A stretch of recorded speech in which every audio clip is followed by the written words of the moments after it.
الحمد لله الذي كفى وسلام على عباده الذين اصطفى أما بعد فقد قال الله تبارك وتعالى في القرآن المجيد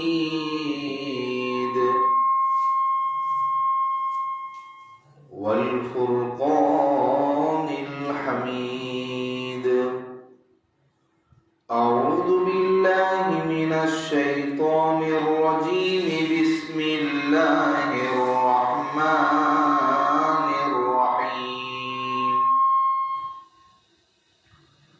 والسماء ذات البروج واليوم الموعود وشاهد ومشهود. قتل أصحاب الأخدود النار ذات الوقود إذ هم عليها قعود وهم على ما يفعلون بالمؤمنين شهود. صدق الله العظیم. بزرگان محترم، میرے نوجوان ساتھیوں، آپ حضرات کے سامنے سورہ بروج کی کچھ آیتوں کی تلاوت فرمائی گئی. اس سورت میں اللہ تبارک و تعالی نے اجمالی قصہ ذکر کیا ہے اصحاب الاخدود کا، کھائیوں والوں کا، جس کا تفصیلی واقعہ مسلم شریف کے اندر آیا ہے. وہ واقعہ یہ ہے کہ ایک زمانے میں ایک بادشاہ تھا جس کے پاس ایک کاہن تھا، کاہن رہتا تھا. کاہن بولتے ہیں کہ جو شیطان سے یا پھر نجوم کے کچھ اثرات سے وہ غیب کی کچھ باتیں بتاتے ہو.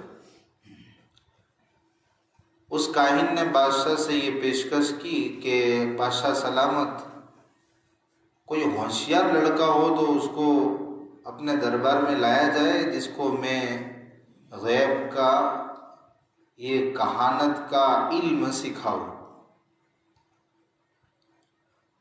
بادشاہ نے ایک لڑکا تجویز کیا جو ان کے پاس آئے اور کاہن اس کو اپنا علم سکھائے. تو جو وہ لڑکا تھا، بعض روایتوں میں نام آتا ہے کہ عبداللہ غالباً ان کا نام ہے، اور جو بادشاہ ہے وہ یمن کا بادشاہ ہے، یہ بھی روایتوں میں آتا ہے. اور بادشاہ کا نام ہے ذو نواس یوسف. خیر، جو لڑکا اس کے لیے تجویز کیا گیا، وہ لڑکا جس راستے سے آتا تھا اس راستے میں اس کو ایک راہب کے پاس سے گزرنا پڑتا تھا. راہب بولتے ہیں جو عیسائی دین کو اپنائے ہوئے ہو اور اس وقت کا دین حق، سچا دین عیسائیت ہی تھا. یعنی اس وقت جو عیسائی دین پہ کھرا اترا ہو، جو عیسائی دین کا فالوور ہو، ماننے والا ہو، وہ مسلمان کہلاتا تھا.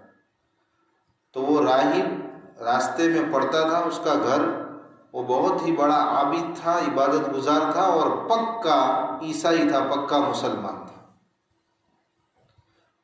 یہ لڑکا آتا تو بھی اس کے پاس ہو کر آتا اور اس کاہن کے پاس سے جاتا تو بھی اس کے پاس سے ہو کر جاتا. جانے میں دیر ہو جاتی، کاہن کی مار کھاتا. گھر جانے میں ریٹرن میں دیر ہو جاتی تو والدین کی مار کھاتا. خیر، لیکن اس کو اس راہب کے کلام کے اندر مزہ آتا سننے میں. اس کے دل کو چھو جاتی اس کی باتیں، لہذا آخر کے اندر نتیجہ یہ ہوا کہ اس نے خفیہ اسلام قبول کر لیا، یعنی اس وقت کا جو دین حق تھا عیسائیت، اس نے وہ قبول کر لیا اور وہ مسلمان ہو گیا۔ اس کا اسلام ابھی ظاہر نہیں ہوا۔ ایک مرتبہ وہ راستے سے گزر رہا تھا، اس نے دیکھا کہ ایک شیر ہے جو خلق خدا کو پریشان کر رہا ہے۔ اس نے راستہ روکے ہوئے اور مخلوق اس سے پریشان ہو رہی ہے۔ تو اس لڑکے نے، عبداللہ نے، جس کا غالباً نام عبداللہ ہے، اس نے ایک پتھر اٹھایا اور یہ دعا کرتے ہوئے کہ اگر راہب کا دین حق ہے تو میں یہ پتھر اس شیر کو ماروں تو وہ ہلاک ہو جائے، اور اگر یہ کاہن کی باتیں حق ہے تو میں اس کو پتھر ماروں تو اس شیر کو کچھ نہ ہو۔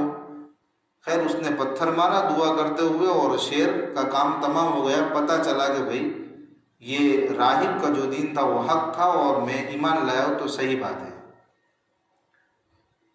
اس کا یہ کام دیکھ کر لوگوں نے کہا کہ بھئی اس کے پاس تو بڑا عجیب علم ہے، بہت بڑا کارنامہ اس نے انجام دے دیا۔ اس کی یہ خبر پھیلتے پھیلتے ہوائی ذریعے سے ایک نابینا کے کان تک پہنچی جو اندھا تھا۔ اس نے کہا بھئی ایسا عجیب و غریب علم والا آدمی ہے اور اس نے ایسا کر دیا تو صاحب کرامت لگتا ہے، اس سے دعا کروائی جائے۔ اس کے ملاقات ہوئی کہ بھئی میری آنکھیں ٹھیک ہو جائے اس کے لیے کچھ کرو، میں آپ کو دولت کے خزانے دوں گا، مال دوں گا۔ اس نے کہا مجھے مال بال کچھ نہیں چاہیے، ایک شرط پہ میں آپ کے لیے دعا کر سکتا ہوں کہ آپ کی آنکھیں ٹھیک ہو جائے، آپ ایمان قبول کر لو، آپ مسلمان ہو جاؤ۔ اس نے کہا ٹھیک ہے، میری آنکھیں ٹھیک ہو جاتی ہے، میں اسلام قبول کر لوں گا، مسلمان ہو جاؤں گا۔ اس نے اس کے لیے دعا کر دی، اس کی آنکھیں ٹھیک بھی ہو گئی، وہ مسلمان بھی ہو گیا۔ لیکن وہ جو بادشاہ ہے اس کو ہضم نہیں ہوا کہ بھئی میری سلطنت کے اندر، وہ تو کافر تھا، کہ ایسی باتیں مارکیٹ میں اڑ رہی ہے، ایک نوجوان ہے لڑکا میرے دربار میں آ رہا ہے، اس کو کاہن علم سکھا رہا ہے اپنا، اور وہ پسے پردہ وہ مسلمان ہے اور وہ راہب سے ملتا جلتا بھی ہے، اور اس نے ایسے کارنامے انجام دیے ہیں۔ تو بادشاہ کو غصہ آیا تو اس نے تینوں کو بلایا، راہب کو بھی لاؤ عدالت میں، اور اس لڑکے کو بھی لاؤ، اور جو اندھا دیکھنے والا ہو گیا، بینا ہو گیا، اس کو بھی لاؤ۔ راہب کا مرڈر کر دیا، راہب کو قتل کر دیا، اندھا جو بیچارہ بینا ہو گیا تھا، بصارت اس کو ملی تھی دیکھنے کا، وہ اس کو دیکھنے لگا تھا، اس کو بھی قتل کر دیا۔ اور اس لڑکے کے بارے میں حکم دیا لوگوں کو، اپنے سپاہیوں کو، اپنے کارندوں کو، کہ اس کو لے جاؤ، پہاڑ سے اوپر چڑھا کر نیچے پھینکو، گرا کے مار دو۔ لوگ اس کو لے گئے، لیکن اللہ کا کرنا ایسا ہوا کہ جو لوگ اس کو گرانے کے لیے گئے تھے وہ خود گر کے مر گئے، وہ بچ گیا۔ اللہ کی قدرت کا نظام تھا۔ پھر بادشاہ نے دوسرا حکم دیا کہ بھائی اس کو سمندر میں لے جاؤ، اس کو ڈبو دو اور مر جائے۔ لیکن جو اس کو ڈبونے گئے تھے وہ خود ڈوب گئے، اور وہ آسانی کے ساتھ بچ کے نکل آیا واپس۔ بادشاہ کو اور زیادہ غصہ آیا کہ بھئی کیا کیا جائے اس کا۔ تو بادشاہ سلامت کے پاس وہ لڑکا خود گیا اور اس نے کہا مجھے مارنا چاہتے ہو تو اتنی ساری تکلیف کیوں لیتے ہو؟ یہ تیر ہے نا، تیر، اس کو بسم اللہ بول کے اٹھاؤ، مجھے مارو، میں مر جاؤں گا۔ اللہ کا نام لے کے تیر مجھ کو مارو، میرا کام فنش ہو جائے گا۔ بادشاہ نے کہا ایسا، اس نے کیا اور حقیقت میں وہ شہید ہو گیا، اس کا کام ختم ہو گیا، لڑکا شہید ہو گیا۔ لیکن بادشاہ نے تینوں کو فنش تو کیا، لیکن اس لڑکے کی ایمانی کیفیت اور اس نے جو کرامات اللہ نے اس کو دی تھی اور اس نے جو دکھائی تھی، اور اس کا یہ شہید ہونے کا جو طریقہ، اس کی وجہ سے عوام بے ساختہ اور سب یک لخت ہو کر سب نے ایمان قبول کر لیا۔ بادشاہ کو ایک سے پالا پڑا تھا، اب تو سب سے پالا پڑنے لگا، سب نے ایمان قبول کر لیا۔ ایک کارنامہ یہ ماجرا دیکھ کر بادشاہ اور زیادہ غضب میں آ گیا، اور زیادہ غصے ہو گیا، کہ کیا کیا جائے؟ سارے لوگ ایمان لے آئے، سارے لوگ مسلمان ہو گئے۔ تو پھر اس نے کھائی کھدوائی، خندق کھدوائی۔ اب یہ اس صورت سے اس کا کنیکشن ہو رہا ہے، کھائی والے لوگ انہوں نے ایسی ایسی خندقیں بنائی کہ جس کے اندر آگ کے شعلے بھڑک رہے ہیں، آگ والی خندقیں، اور اعلان جاری کیا، حکم جاری کیا کہ بھئی جو اسلام سے پھرے گا نہیں، ایمان سے نہیں پھرے گا، اس کو اس آگ میں ڈال دیا جائے گا، اور جو پھر جائے گا وہ بچ جائے گا۔ ایک آدمی بھی ایسا نہیں ہوا، سب نے تکلیف برداشت کرنا گوارا کر لے کہ آگ میں چلے جائیں گے لیکن ایمان کو نہیں چھوڑیں گے، اسلام کو نہیں چھوڑیں گے۔ روایتوں میں آتا ہے کہ 12,000 یا 12,000 سے زیادہ لوگوں کو اس نے آگ میں جلا کے بھون دیا، خندق میں ڈال دیا، لیکن کسی نے اسلام کو چھوڑا نہیں۔ اور یہ ظالم بادشاہ، اس کے وزیر اور اس کے مشیر، یہ سارے لوگ ان کو آگ میں ڈال رہے تھے، اور یہ لوگ اپنی آنکھوں سے یہ نظارہ دیکھ رہے تھے، لیکن ان کے دل میں جوں تک نہیں رہے گی، ترحم، رحم نام کی کوئی چیز بھی نہیں آئی۔ اتنا ظالمانہ اور وحشیانہ ان کو سزا دی۔ تو پھر یہ ان کا کارنامہ تھا، اور اللہ تبارک و تعالیٰ نے اس صورت کے اندر قسمیں کھا کر ان کی سزا کو بیان کیا ہے۔ اب ہم صورت کے آیت در آیت انشاءاللہ واقعے کی تکمیل کریں گے اور اس صورت کی تفسیر ختم کریں گے۔ اللہ تبارک و تعالیٰ فرماتے ہیں وَالسَّمَاءِ ذَاتِ الْبُرُوجِ، بڑے بڑے ستاروں والے آسمان کی قسم، وَالْيَوْمِ الْمَوْعُودِ، اور وعدہ کیے ہوئے دن کی قسم یعنی قیامت کے دن کی قسم، وَشَاهِدٍ وَمَشْهُودٍ، اور گواہ کی قسم، اور جس کے خلاف یا جس کے موافق گواہی دی گئی اس کی قسم۔ قُتِلَ أَصْحَابُ الْأُخْدُودِ، کھائی والے مارے گئے، جنہوں نے خندق میں آگ جلائی تھی اور خندق میں آگ لگائی تھی، وہ مارے جائیں گے، قتل کیے جائیں گے۔ النَّارِ ذَاتِ الْوَقُودِ إِذْ هُمْ عَلَيْهَا قُعُودٌ، وہ آگ کے پاس بیٹھ کر، آگ کے آس پاس بیٹھ کر یہ نظارہ جو دیکھ رہے ہیں جلانے کا، وَهُمْ عَلَى مَا يَفْعَلُونَ بِالْمُؤْمِنِينَ شُهُودٌ، اور وہ مومنین کے ساتھ جو کر رہے ہیں اور اس کو نہار رہے ہیں، دیکھ رہے ہیں، ان کے دل میں رحم نام کی کوئی چیز نہیں ہے۔ اب ان کو سزا ملے گی آخرت میں۔ تو یہ ان آیتوں کو سمجھنے سے پہلے آپ یہ سمجھیے کہ جتنے بھی دنیاوی معاملات ہیں نا، جتنے بھی دنیاوی معاملات ہیں، ہر ایک کا اللہ کی عدالت میں فیصلہ ہونا ہے۔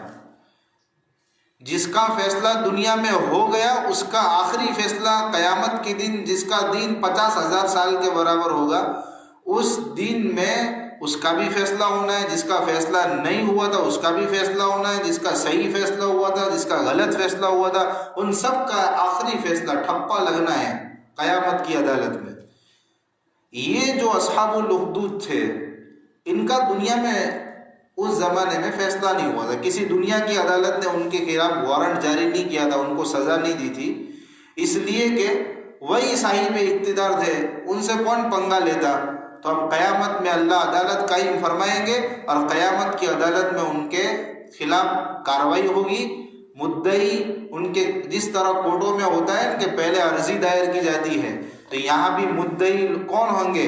جن کو بیچاروں کو کھائیوں میں ڈال کے شہید کیا گیا تھا، تو وہ لوگ ان کے خلاف گواہی دیں گے، شہداء حضرات، کہ یہی وہ لوگ ہیں کہ جنہوں نے ہم نے کرامت دیکھی، ہم ایمان لائے، بادشاہ نے کہا ایمان سے ہاتھ دھو بیٹھو، ایمان کا انکار کرو، اسلام کا انکار کرو تو بچو گے، اور ہم کو آگ میں ڈال دیا۔ تو یہ دعویٰ دائر کریں گے، عرضی دائر کریں گے، اور گواہ بھی چاہیے۔ کورٹ کے اندر بھی آپ گواہ پیش نہیں کرو گے تو آپ کی بات مانیے گی نہیں جائے گی، نہیں گنی جائے گی۔ تو قیامت کی دن گواہ بھی دیں گے، وشاہد و مشہود، جو قیامت کا لمبا چوڑا دن ہوگا، اس میں اللہ کے نبی خود گواہی دیں گے۔ شاہد کی ایک تفسیر آتی ہے کہ اللہ کے نبی گواہی دیں گے، اور اللہ کے نبی جب گواہی دیں گے تو اللہ کے نبی سے پہلے اللہ کے نبی کی امت بھی گواہی دے گی، ان کے خلاف گواہی دے گی کہ ہاں انہوں نے یہ کارنامے کیے ہیں۔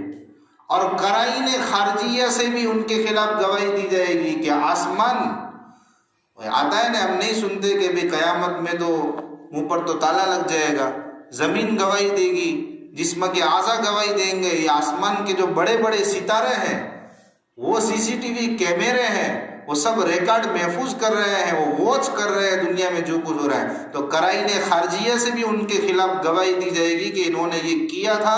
پھر اللہ تبارک و تعالیٰ حجت تام ہو جانے کے بعد، یعنی کورٹ کا سارا جو چیزیں ہیں وہ پروسیس ختم ہونے کے بعد قتل اصحاب الاخدود، ان کے قتل کا فیصلہ کریں گے، جیسا انہوں نے دنیا میں ان شہداء کو قتل کیا تھا اور بالکل ان پہ ظلم و ستم کے پہاڑ توڑے تھے۔ اللہ تبارک و تعالیٰ قتل کا بدلہ قتل سے، لیکن وہاں کے قتل کی کیفیت کیا ہوگی اللہ ہی جانتے، ان کو ختم کیا جائے گا۔ اب اس کے بعد اللہ تبارک و تعالیٰ فرما رہے وما نقموا منہم الا ان یؤمنوا باللہ العزیز الحمید۔ بھائی ان کا قصور کیا تھا؟ یہ ظالم بادشاہ نے ان اسلام لانے والوں کو جو کھائی میں ڈالا، آگ سے بھری ہوئی کھائی جس کے شعلے بھڑک رہے ہیں، ان کا قصور بس اتنا ہی تھا کہ وہ اللہ پر ایمان لائے۔ بھئی اللہ پر ایمان نہ لاتے تو کس پر لاتے؟ آپ ظاہری بادشاہ ہو، آپ کی طاقت کیا ہے؟ اللہ تو حقیقی بادشاہ ہے، وہ تو الذی لہ ملک السماوات والارض، ایک تو وہ زبردست ہے، ستودہ صفات کا مالک ہے، زمین پر اس کی حکومت ہے، آسمان پر اس کی حکومت ہے۔ جو حقیقی بادشاہ ہو اسی پر تو لوگ ایمان لائیں گے، آپ جیسے ظاہری بادشاہ پر تھوڑی نہ کوئی ایمان لائے گا۔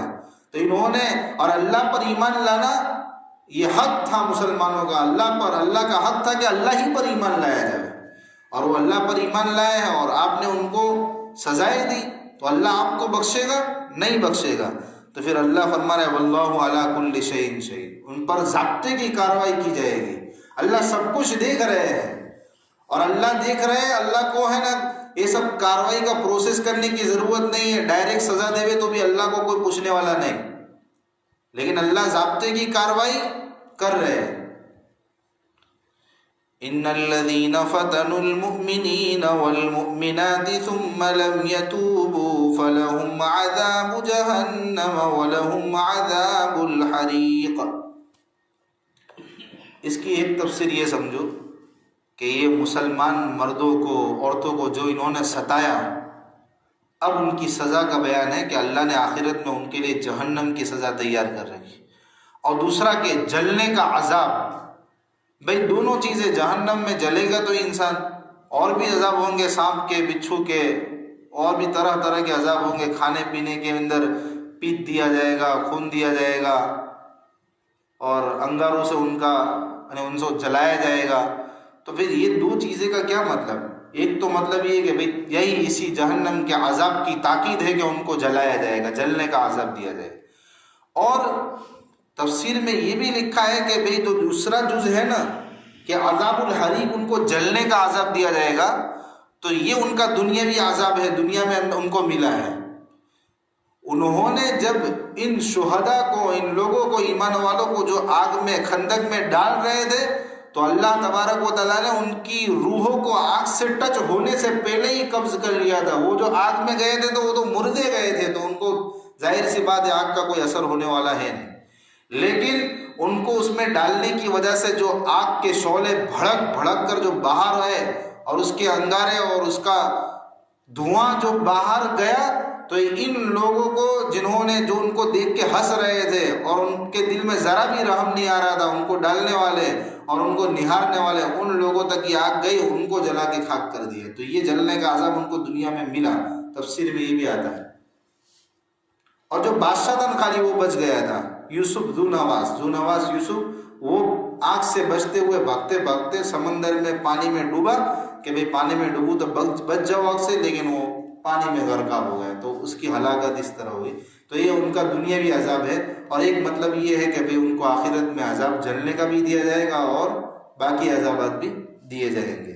اور ایک تفسیر یہ بھی ہے کہ یہ کفار مشرکین کو اللہ پاک خطاب کر رہے ہیں کہ بھئی دیکھو انہوں نے اس زمانے میں مسلمان کو ستایا تھا۔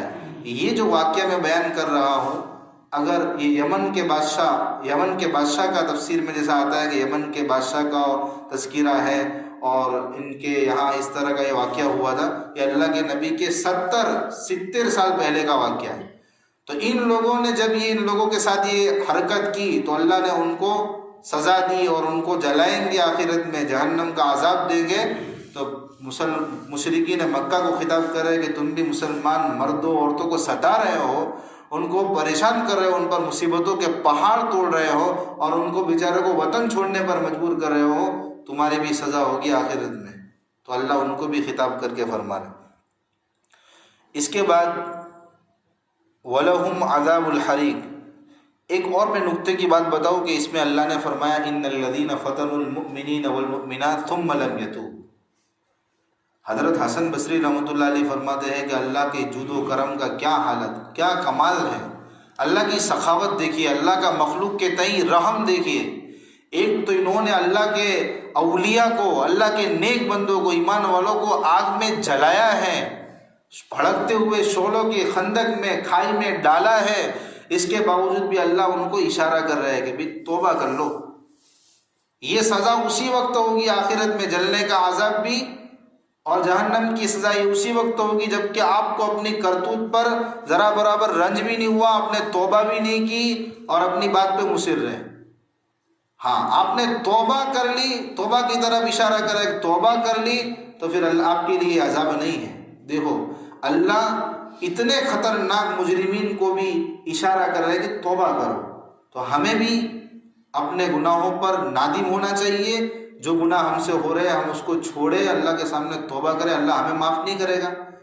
اللہ ایسے مجرموں کو جب توبہ کی طرف اشارہ کر رہے ہیں تو ہم نے اتنے بڑے تو کانڈ نہیں کیے، ہم اتنے چھوٹے موٹے گناہ کر کے مایوس ہو جاتے ہیں کہ اللہ ہمیں معاف کرے گا کہ نہیں کرے گا۔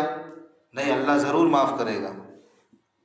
اس کے آگے اللہ نے اب ایمان والوں کی حالت بیان کی ہے، ان الذین آمنوا وعملوا الصالحات، کہ جو لوگ ایمان لائے، جنہوں نے نیک کام کیے، لہم جنات تجری من تحتها الانہار، ان کے لیے باغات ہے جس کے نیچے سے نہریں جاری ہوں گی۔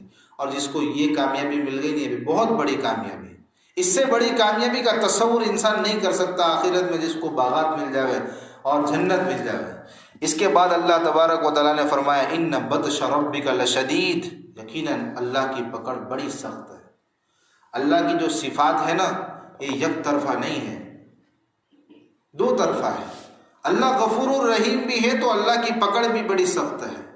اللہ خود قرآن میں فرماتے ہیں نبئ عبادی انی انا الغفور الرحیم وان عذابی هو العذاب العلیم، میرے بندوں کو بتا دیجئے کہ میں غفور الرحیم، لیکن میرا عذاب بھی بڑا سخت ہے۔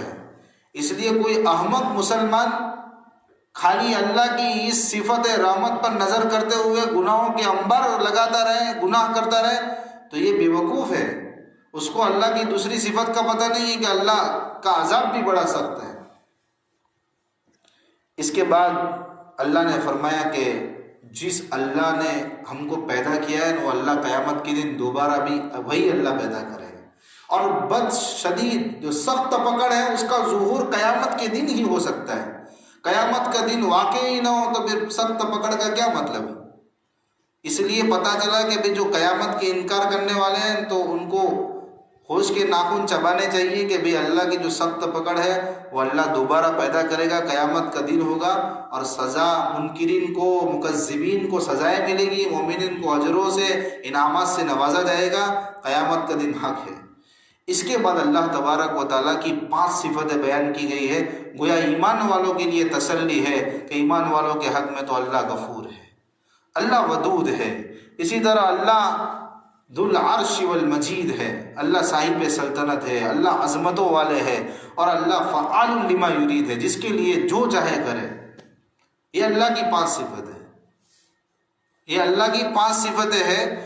اور اللہ کی 6ٹھی صفت ہے کلام، اور کلام یہی قرآن مجید میں اللہ کی باتیں تو ہی تو ہے، اللہ کا کلام ہی تو ہے۔ تو ایک انسان کے اندر اگر ہم دیکھیں نا کہ اگر کوئی باپ ہے اپنے اولاد کے حق میں اس کے اندر صفات ہے کہ وہ شفیق ہے، مہربان ہے اور منصف مزاج ہے، اس کا کوئی بھی فیصلہ ہوتا ہے تو انصاف پر مبنی ہوتا ہے، تو جس باپ کے اندر یہ صفات ہے تو وہ اس کے پھر جو اعمال صادر ہوتے ہیں، اس سے جو باتیں نکلتی ہیں، جو فیصلہ کرتا ہے وہ بھی اس کے صفات کے مطابق ہوتا ہے۔ تو پھر اللہ کا جو کلام ہے قرآن، اس کے اندر بھی یہ ساری صفات ہوگی، غفور، ودود، مجید، کہ بھی اللہ غفور ہے۔ اللہ مشرکوں کو معاف نہیں کرے گا، باقی سب کو معاف کر سکتا ہے لیکن شرک کو معاف نہیں کر سکتا۔ اللہ ودود ہے، اللہ خوب محبت کرتے، بھئی سانے کو اپنی مصنوعات سے محبت ہوتی ہے، انسان کوئی چیز بنائے تو اس کو اس سے محبت ہوتی ہے، تو اللہ نے تو پوری کائنات بنائی تو اپنے کائنات سے محبت نہیں ہوگی؟ ضرور ہوگی۔ اللہ اپنی مخلوقات سے، انسانوں سے محبت بھی کرتا ہے، ودود بھی ہے۔ اسی طرح اللہ صاحب سلطنت ہے، اللہ کی سلطنت دنیا پر، آسمانوں پر، زمین پر، سب پر اللہ کی سلطنت ہے۔ دنیا والوں کی سلطنت ہے، اس کے سامنے ہیچ ہے۔ اللہ عظمتوں والے ہیں، اس کی عظمتوں کو، اس کی خوبیوں کو کوئی ٹچ نہیں کر سکتا، اس کے مقام کا کوئی نہیں۔ اسی طرح اللہ فعال لما یرید ہے، جس کے لیے جو چاہے کرے، جس کے حق میں جو فیصلہ کرے وہ اللہ کر سکتا ہے، اللہ کو کوئی روکنے ٹوکنے والا نہیں۔ اللہ نے کر کے دکھایا۔ آگے دو قوموں کے حالات بیان کیے، حل اتاک حدیث الجنود، کہ آپ نے لشکروں کی خبر آپ تک نہیں پہنچی، فرعون کی، اسی طرح سمود کی، کہ بھئی فرعون اس کے پاس کیا نہیں تھا، آتی جاتی سب تھا، ساری چیزیں موجود تھی، عزت کے نقشے میں اللہ نے ذلت دی کہ نہیں، سب کو قوم کے ساتھ غرقاب کر دیا، ڈبا دیا۔ اسی طرح قوم سمود کہ جن کی طاقت کی مثالیں دی جاتی ہیں، لیکن اللہ تبارک و تعالیٰ نے اس قوم کو صفحۂ ہستی سے مٹا دیا۔ تو اللہ تو جو چاہے وہ کر سکتے ہیں۔ پھر بھی یہ منکرین، یہ کافرین قرآن کو جھٹلاتے ہیں۔ آگے قرآن کی عظمت کا بیان ہے کہ قرآن کو جھٹلاتے کیوں، سمجھ میں نہیں آتا۔ یہ قرآن ہی کے تو مضامین ہے کہ بھئی کافروں کو تعذیب دی جائے گی، مسلمانوں کے حق میں آخرت میں اچھا ہوگا، اور بھی مضامین کو یہ کافر جھٹلا دیتے ہیں۔ اللہ اتنی قدرت والا ہے پھر بھی یہ قرآن کے مضامین کو جھٹلاتے ہیں۔ بل الذین کفروا فی تکذیب واللہ من ورائہم محیط، حالانکہ اللہ ان کو چاروں طرف سے گھیرے ہوئے، وہ کسی بھی جگہ سے بچ نہیں سکتے اللہ کی سزا سے، اور اللہ کے دائرے سے وہ باہر نہیں جا سکتے، پھر کیوں جھٹلانا؟ اور ان کا قرآن کے مضامین کو، قرآن کی آیتوں کو جھٹلانا یہ مبنی بر حماقت ہے، سمجھ میں نہیں آتا ہے۔ کیوں؟ بل ہوا قرآن مجید، کیونکہ قرآن وہ کتاب ہے، وہ پڑھی جانے والی کتاب ہے جو باعظمت ہے، عظمت والی کتاب ہے، اور وہ لوہے محفوظ کے اندر، تختی کے اندر محفوظ ہے، یعنی اس میں رد و بدل کی کوئی گنجائش ہی نہیں ہے۔ وہ لوہے محفوظ میں بالکل سیفٹی کے ساتھ قرآن رکھا ہوا تھا، وہاں سے بیت معمور میں منتقل ہوا، اور وہاں بڑی سیفٹی اور حفاظت کے ساتھ صاحب وحی تک اترا ہے اور ہم تک پہنچا ہے۔ اس میں رد و بدل کی کوئی گنجائش ہی نہیں ہے۔ اس کی حفاظت کا وعدہ اللہ نے کر رکھا ہے، اس کا ایک ایک حرف، اس کا ایک ایک مضمون صادق ہے۔ پتہ نہیں پھر بھی یہ لوگ کیوں جھٹلاتے ہیں، ان کے جھٹلانے کی وجہ سمجھ میں نہیں آتی۔ یہ احمق لوگ، اس سے یہ سمجھنا ہے۔ اس لیے قرآن کو جاننا بھی چاہیے، اس کو سمجھنا بھی چاہیے، اور اس کے مطابق اپنی زندگی کو ڈھالنا بھی چاہیے۔ ماشاءاللہ الحمدللہ ہمارا یہ درس قرآن کا حلقہ، اس سے ہمیں قرآن کو جاننے کا موقع بھی ملتا ہے آسانی کے ساتھ، سمجھنے کا موقع بھی ملتا ہے۔ اب ضرورت ہمیں یہ ہے کہ ہم قرآن کے مطابق اپنی زندگی کو ڈھالیں، تو انشاءاللہ آخرت میں، دنیا میں کامیابی ہمارا انتظار کر رہی ہے۔ خیر، آج کے درس قرآن کے اندر اصحاب اخدود کا واقعہ بیان کیا گیا تھا۔ اس میں ہمارے لیے سبق اور پازیٹیو بات یہ ہے کہ یہ جو لوگ دشمنان اسلام، کافر، کفار، جو بھی ہمارے اسلام کے دشمن ہیں، ہم کو ستا رہے ہیں، مار رہے ہیں، تو ہمیں گھبرانے کی ضرورت نہیں ہے۔ اللہ کی لاٹھی میں آواز نہیں ہوتی، کبھی نہ کبھی ان کو اللہ پاک دنیا میں نہ صحیح تو آخرت کے اندر ان کو دھول چٹائے گا، اور آخرت میں ان کو اللہ کی سزا کو فیس کرنا پڑے گا، اور وہ برداشت نہیں کر پائیں گے۔ تو ابھی ہم صبر سے کام لیں۔ یہ سارے واقعہ ہم کو یہی موجودہ دور کے اعتبار سے یہی نصیحت، یہی سبق، یہی پیغام دے رہا ہے۔ اللہ تعالیٰ کہنے سننے سے عمل کی توفیق عطا فرمائے۔ آگے انشاءاللہ سورہ انشقاق ہے، اس کی تفسیر ہوگی، اس کا درس ہوگا آئندہ۔ صدق اللہ۔